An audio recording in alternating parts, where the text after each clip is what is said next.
Bienvenidos a una lectura, Alicia en el País de las Maravillas de Lewis Carroll. 1. En la madriguera del conejo. Alicia empezaba ya a cansarse de estar sentada con su hermana a la orilla del río, sin tener nada que hacer.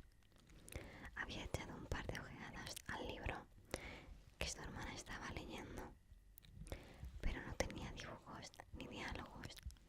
¿Y de qué sirve un libro sin dibujos ni diálogos?, se preguntaba Alicia.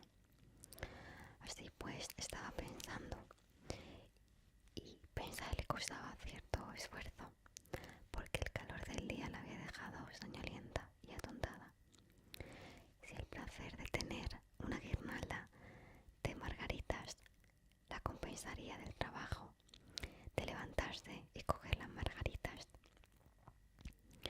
cuando de pronto saltó cerca de ella un conejo blanco de ojos rosados.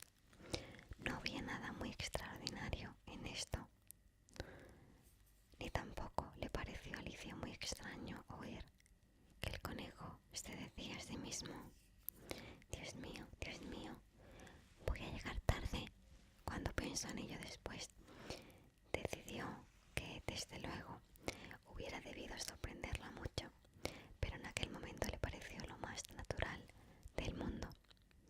Pero cuando el conejo se sacó un reloj de bolsillo del chaleco, lo miró y echó a correr. Alicia se levantó de un salto porque comprendió de golpe que ella nunca había visto un conejo con un chaleco ni con un reloj que sacarse de él, y ardiendo de curiosidad se puso a correr tras el conejo por la pradera, y llegó justo a tiempo para ver cómo se precipitaba en una madriguera que se abría a pie del seto. Un momento más tarde Alicia se metía también en la madriguera, sin pararse a considerar cómo se las arreglaría después para salir. Al principio la madriguera del conejo se extendía en línea recta como un túnel, y después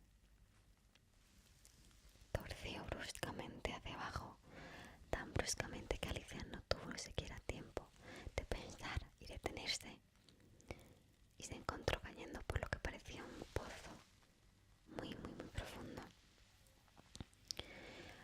O el pozo era en realidad profundo, o ella caía muy despacio, porque Alicia, mientras descendía, tuvo tiempo sobrado para mirar a su alrededor y para preguntarse qué iba a suceder después.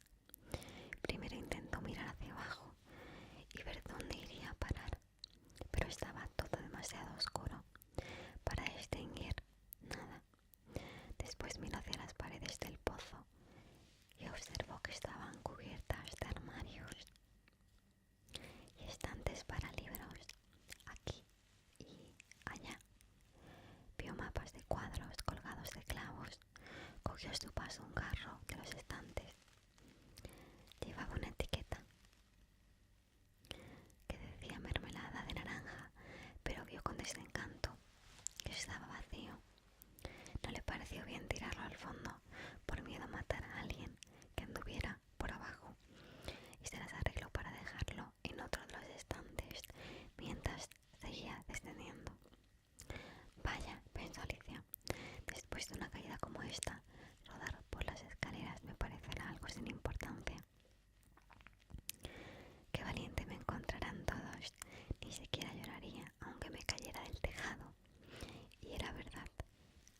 Zelanda o en Australia.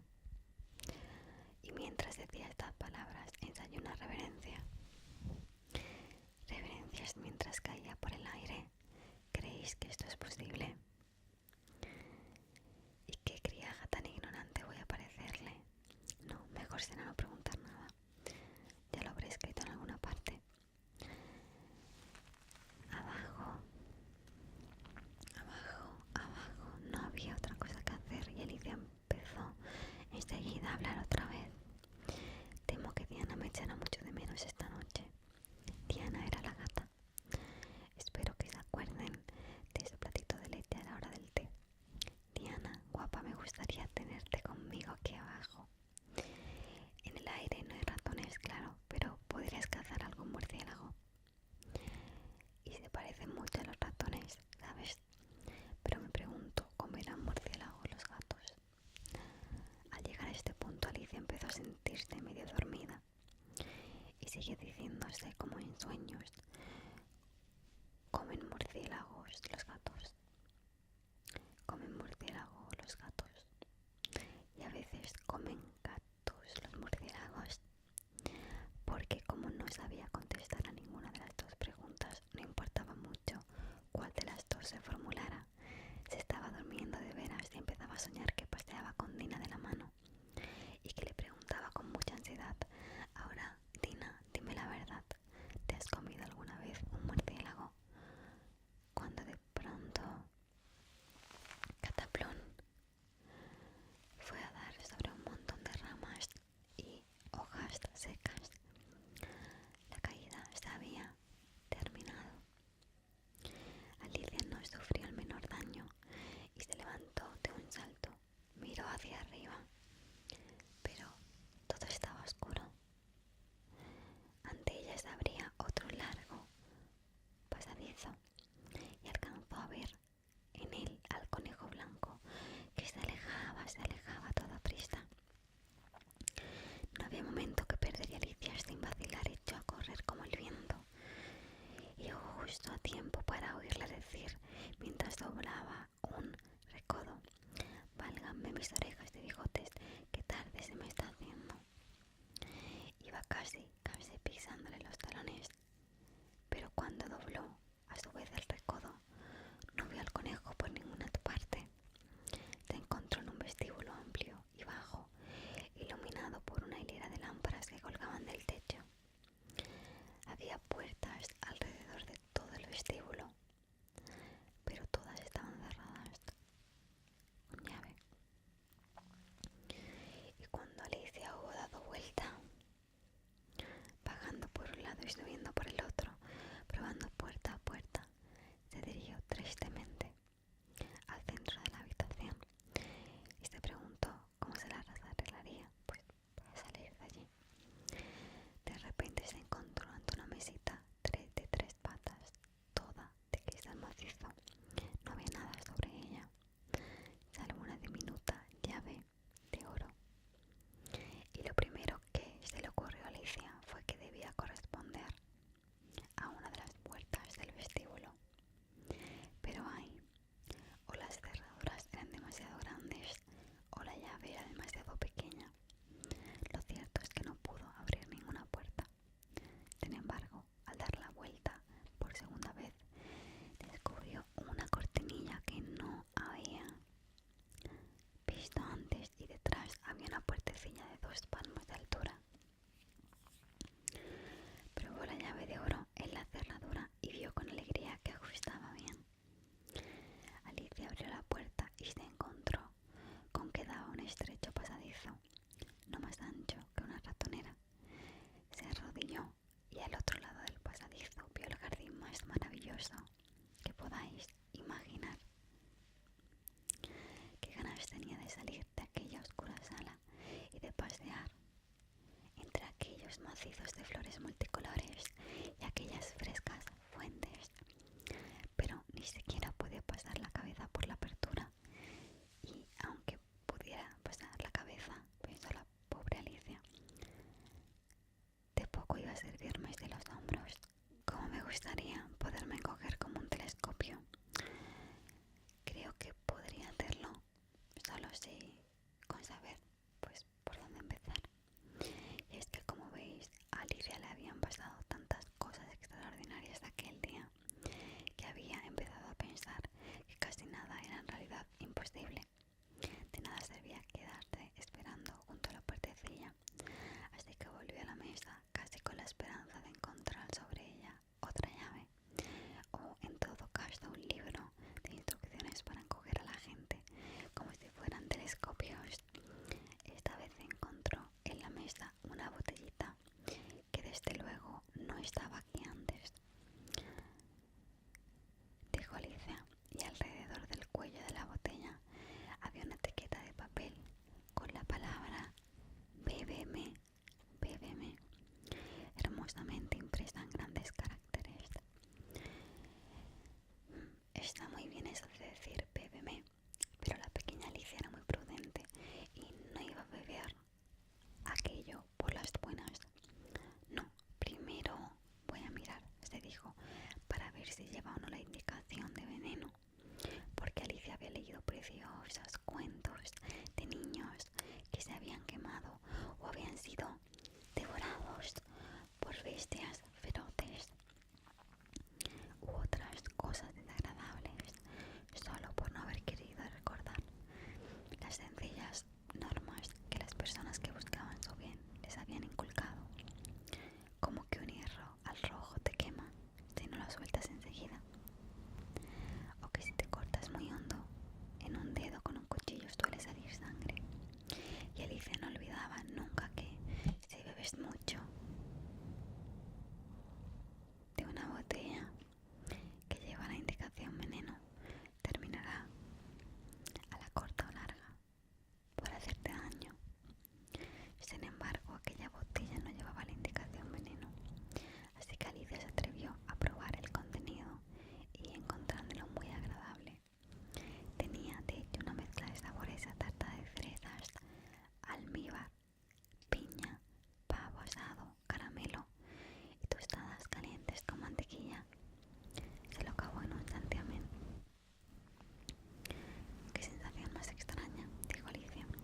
«Me debo estar encogiendo como un telescopio». Y así era en efecto. Ahora medía solo 25 centímetros y su cara se iluminó de alegría al pensar que tenía la talla adecuada para pasar por la puertecilla y meterse en el maravilloso jardín.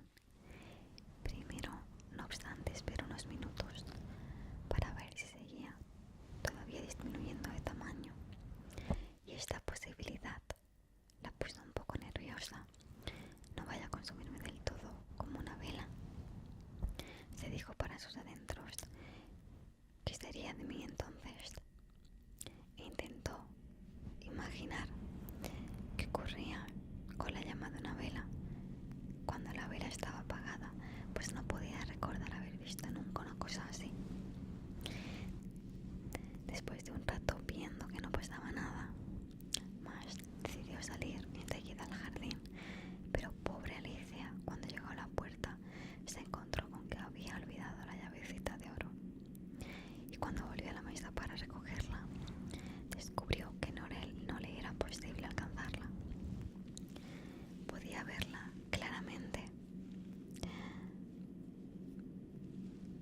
a través del cristal.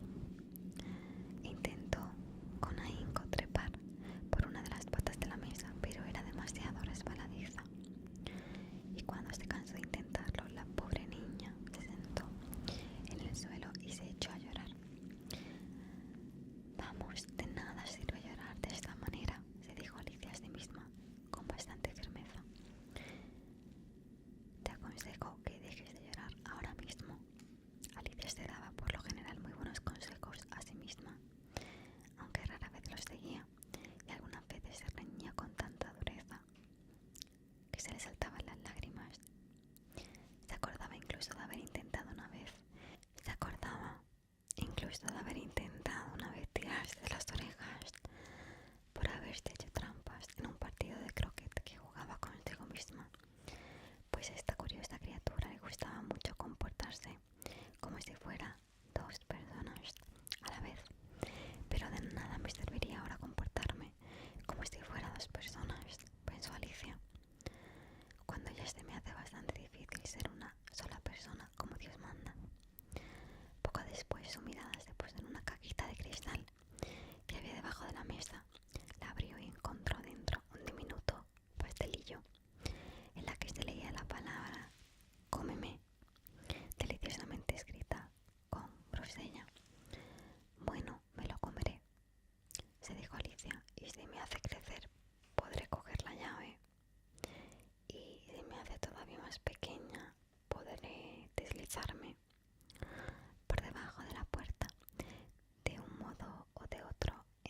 nerviosísima. ¿Hacia dónde? ¿Hacia dónde? Al mismo tiempo se llevó una mano en la cabeza para notar en qué dirección se iniciaba el cambio y quedó muy sorprendida al advertir que seguía con el mismo tamaño. En realidad, esto es lo que sucede normalmente cuando se da un mordisco a un pastel, pero Alicia estaba ya tan acostumbrada. Alicia estaba ya tan acostumbrada a que todo lo que le sucedía fuera extraordinario, que le pareció muy aburrido y muy tonto que la vida discurriese por cauces normales. Así pues, pasó a la acción.